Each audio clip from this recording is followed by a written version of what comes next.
Saya Dr. Variantono, SPOG Subspesialis Spare.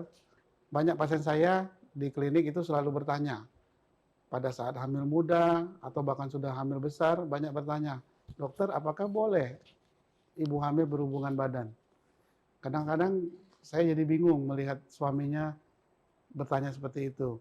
Jadi sebenarnya ya Bapak Ibu pasangan suami istri yang sedang hamil, berhubungan badan itu tidak ada larangannya pada pasangan suami istri yang istrinya hamil.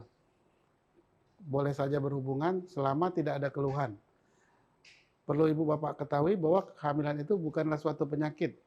Hamil adalah suatu hal yang fisiologis. Jadi apapun kegiatan yang dilakukan pada yang wanita tidak hamil boleh dilakukan pada saat hamil. Kecuali pada saat ibu tersebut mengalami keluhan.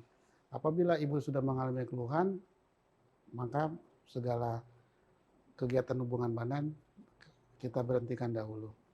Jadi untuk kedepannya pasangan suami istri yang hamil tidak usah takut, boleh tetap berhubungan badan.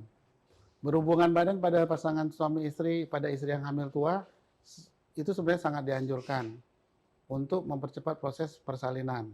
Pada ibu hamil yang berusia kehamilan 8-9 bulan, boleh-boleh saja berhubungan. Apalagi di ujung kehamilan itu akan mempercepat proses persalinan alami. Tapi tetap ingat, berhubungan badannya jangan berlebihan. Terima kasih. Untuk konsultasi dengan saya bisa hubungi saya, Dr. Variantono, SPOG Subspesialis Spare, di Klinik Varia Medica, Jalan Parameswara, nomor 59, Bukit Baru, Palembang. Download Tribun X sekarang, menghadirkan lokal menjadi Indonesia.